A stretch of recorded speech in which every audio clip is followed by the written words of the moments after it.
Hi friends, welcome to village వంటకాలు. Friends, ఇవాళ నేను ఒక మంచి హెల్దీ బ్రేక్ఫాస్ట్తో మీ ముందుకు వచ్చానండి. ఇది మీకు చాలా బాగా నచ్చుతుందని మీతో షేర్ చేసుకుంటున్నాను. ఈ బ్రేక్ఫాస్ట్ని మనం ఎగ్గుతో చేసుకుంటామండి. ఈ బ్రేక్ఫాస్ట్ మా ఇంట్లో వాళ్ళందరికీ బాగా నచ్చిందండి. మీకు కూడా బాగా నచ్చుతుందని మీతో షేర్ చేసుకుంటున్నాను. మరి సింపుల్ అండ్ టేస్టీ ఈ బ్రేక్ఫాస్ట్ని ఎలా రెడీ చేసుకోవాలి, దాని ప్రాసెస్ ఏంటో చూద్దాము. ముందుగా ఒక కప్పు గోధుమ పిండిని ఒక వెడల్పాటి బాండీలో తీసుకోవాలి. మీరు ఇక్కడ గోధుమ పిండి అయినా వేసుకోవచ్చు, లేదంటే మైదా పిండి అయినా వేసుకోవచ్చు. ఆ తర్వాత అందులో 1 pinch సాల్ట్ వేసుకోవాలి. ఆ తర్వాత 2 teaspoon ఆయిల్ వేసుకొని ఆయిల్ అంతా పిండికి పట్టేలాగా బాగా కలుపుకోవాలి. ఆ తర్వాత కొన్ని వాటర్ని వేసుకుంటూ ఈ పిండిని అంతా చపాతీ పిండిలాగా చాలా సాఫ్ట్గా కలుపుకోవాలి. పిండి గట్టిగా ఉండకూడదు, చాలా సాఫ్ట్గా కలుపుకోవాలి. అలాగైతేనే బ్రేక్ఫాస్ట్ చేసుకోవడానికి చాలా ఈజీగా అవుతుంది. గట్టిగా ప్రెస్ చేసుకుంటూ బాగా కలుపుకోవాలి. అలా కలుపుకున్న తర్వాత దానిపైన ఒక ప్లేట్ నుంచి ఒక 10 నిమిషాలు సెట్ అవనిస్తే సరిపోతుంది. ఈలోగా మనం స్టఫింగ్ రెడీ చేసుకుందాము. స్టఫింగ్ కోసం ముందుగా ఒక వెడల్పాటి బౌల్ని తీసుకొని అందులో సన్నగా కట్ చేసుకున్న క్యారెట్, అలాగే క్యాప్సికము, ఉల్లిపాయ ముక్కలు, రౌండ్గా కట్ చేసుకున్న పచ్చిమిర్చి, అలాగే సన్నగా కట్ చేసుకున్న టమాటా ముక్కలను వేసుకోవాలి. వీటిని ఎంత వీలైతే అంత సన్నగా కట్ చేసుకుంటేనే మనం స్టఫ్ చేసుకోవడానికి చాలా ఈజీ అవుతుంది. సన్నగా పొడుగ్గా కట్ చేసుకున్న బంగాళదుంపలను కూడా వేసుకోవాలి. అలాగే సన్నగా కట్ చేసుకున్న కొత్తిమీర వేసుకోవాలి. తర్వాత 1/4 teaspoon ఉప్పు వేసుకోవాలి. 1 teaspoon మిరియాల పౌడర్, 1 pinch పసుపు, ఆ తర్వాత 1/4 teaspoon కారము, అలాగే 1/4 teaspoon గరం మసాలా వేసుకోవాలి. తర్వాత 2 eggsని బ్రేక్ చేసుకొని వేసుకోవాలి. ఎగ్స్ కూడా కలుపుకొని డైరెక్ట్ ఆయిల్లో ఫ్రై చేసుకుంటామండి. చాలా టేస్టీగా చాలా బాగుంటుంది.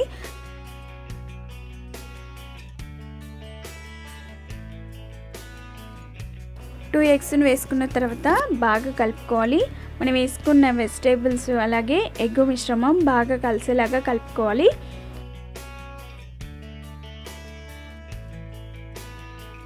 ఆ తర్వాత అందులో 1 teaspoon టమాటో సాస్, అలాగే 1/2 teaspoon సోయా సాస్ వేసుకోవాలి. ఈ సాసెస్ మీకు ఇష్టమైతేనే వేసుకోండి, లేదంటే అవాయిడ్ చేయండి. టేస్ట్గా ఉంటుందని నేను వేసుకుంటున్నాను. ఆ తర్వాత స్టవ్ పైన ఒక బాండి పెట్టుకొని అందులో 2 teaspoon ఆయిల్ వేసుకోవాలి. ఆయిల్ వేడైన తర్వాత మనం కలిపి పెట్టుకున్న వెజిటేబుల్ మిశ్రమాన్ని వేసుకోవాలి.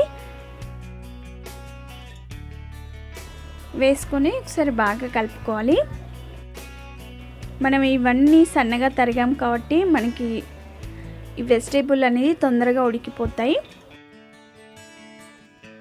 దానిపైన ఒక మూత నుంచి ఉడికించుకోవాలి. ఇలా చేయడం ద్వారా మనకి వెజిటేబుల్ అనేది తొందరగా ఉడికిపోతాయి.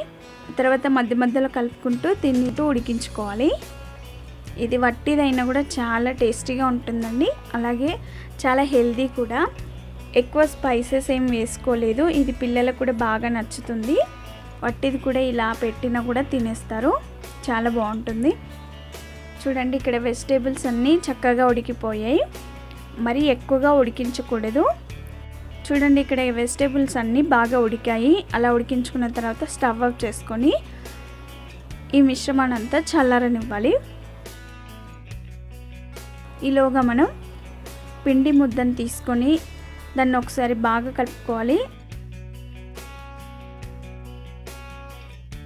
చపాతీ పీట పైన పిండినంతా ఇలా రోల్ చేసుకొని చాక్తో ఇలా కట్ చేసుకోవాలి. అన్ని ఈక్వల్ పార్ట్స్ వచ్చేలా కట్ చేసుకోవాలి.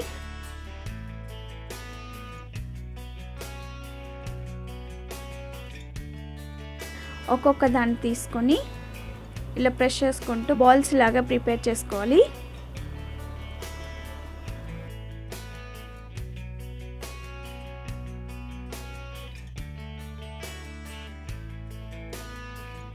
ఒక్కొక్క పిండి ముద్దను తీసుకొని కొంచెం ఆయిల్ అప్లై చేసుకొని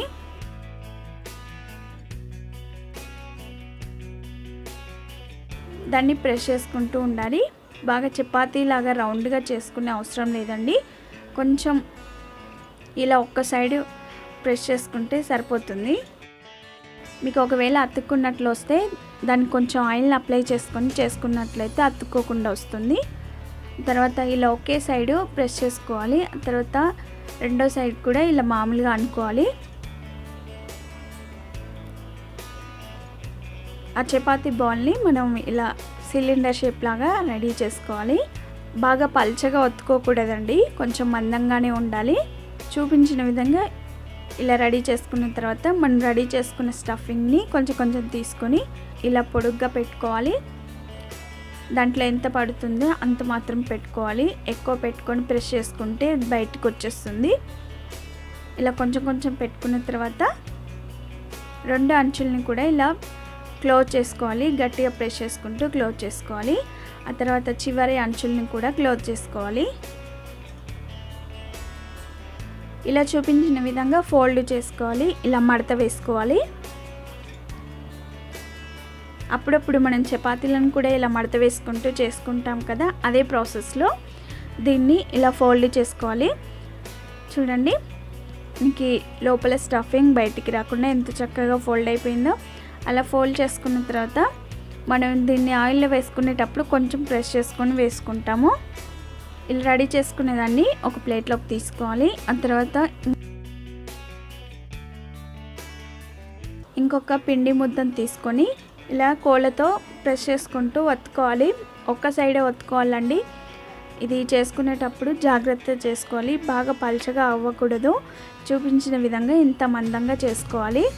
అలా చేసుకున్న తర్వాత రెండో వైపు కూడా కొంచెం పల్చగా ఒత్తుకోవాలి. ఆ తర్వాత మనం రెడీ చేసుకున్న స్టఫింగ్ని ఇలా పొడుగ్గా పెట్టుకొని రెండు అంచుల్ని కూడా క్లోజ్ చేసుకోవాలి. ఈ స్టఫింగ్ని కూరుకొని మనం అంచుల్ని క్లోజ్ చేసుకోవాలి.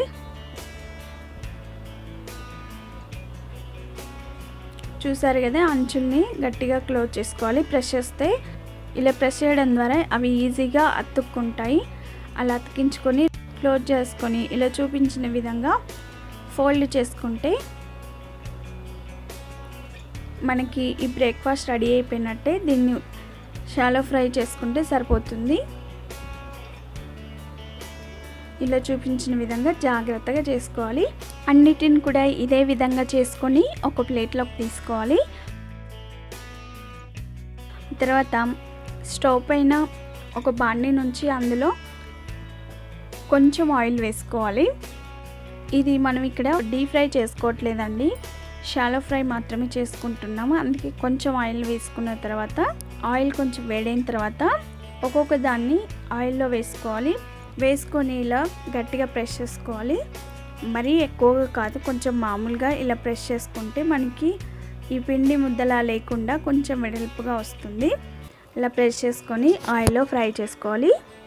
ఇంకొక దాన్ని కూడా ఇలాగే ప్రెస్ చేసుకున్న తర్వాత ఒక సైడ్ ఫ్రై అయిన తర్వాతనే రెండో వైపు తిప్పుకోవాలి. వీటిని ఫ్రై చేసుకునేటప్పుడు స్టవ్ని సిమ్లో ఉంచి ఫ్రై చేసుకోవాలి. హై ఫ్లేమ్లో పెడితే ఇవి తొందరగా కలర్ వచ్చేస్తాయి, లోపల పిండి ఉడకదు. కాబట్టి వీటిని ఫ్రై చేసుకునేటప్పుడు స్టవ్ని లో ఫ్లేమ్లో పెట్టుకొని ఫ్రై చేసుకోవాలి. ఒక సైడ్ ఫ్రై అయిన తర్వాత రెండో వైపు తిప్పుకొని ఫ్రై చేసుకోవాలి. రెండు వైపులో కూడా మంచి కలర్ వచ్చేంత వరకు ఫ్రై చేసుకున్న తర్వాత ఒక ప్లేట్లోకి తీసుకోవాలి. ఆ తర్వాత మిగతా వాటిని కూడా వేసుకోవాలి. ఫ్రై చేసుకున్న తర్వాత ఒక సర్వింగ్ ప్లేట్లోకి తీసుకొని కొత్తిమీరతో గార్నిష్ చేసుకుంటే అంతేనండి, simple and tasty morning breakfast లేదా ఈవినింగ్ స్నాక్ రెసిపీ రెడీ అయిపోయింది. ఇది చాలా అంటే చాలా టేస్టీగా ఉంటుంది. ఎక్కువ స్పైసీగా ఉండదు. పిల్లలు కూడా చాలా ఇష్టంతో తినేస్తారు. ఇందులో వెజిటేబుల్స్ అలాగే ఎగ్స్ వేసుకొని చేసుకున్నాము. చాలా హెల్తీగా టేస్టీగా ఉంటుంది. ఎగ్ స్మెల్ అస్సలు ఉండదు, చాలా బాగుంటుంది. ఈ బ్రేక్ఫాస్ట్ మీకు కూడా బాగా నచ్చుతుందని మీతో షేర్ చేసుకుంటున్నాను. అంతే ఫ్రెండ్స్, ఈ బ్రేక్ఫాస్ట్ మీకు నచ్చినట్లయితే మా ఛానల్ని ఇప్పటి వరకు చూడని వాళ్ళు, సబ్స్క్రైబ్ చేసుకునే వాళ్ళు వెంటనే సబ్స్క్రైబ్ చేసుకోండి. మీకు ఈ వీడియో నచ్చినట్లయితే ఒక లైక్ చేయండి. మీ ఫ్రెండ్స్కి కానీ రిలేటివ్స్ కానీ షేర్ చేయండి. మీరు ట్రై చేయండి. మీకు ఈ బ్రేక్ఫాస్ట్ ఎలా వచ్చింది, టేస్ట్ ఎలా ఉందో నాకు కామెంట్ చేయండి. Thank you for the watching. Bye bye.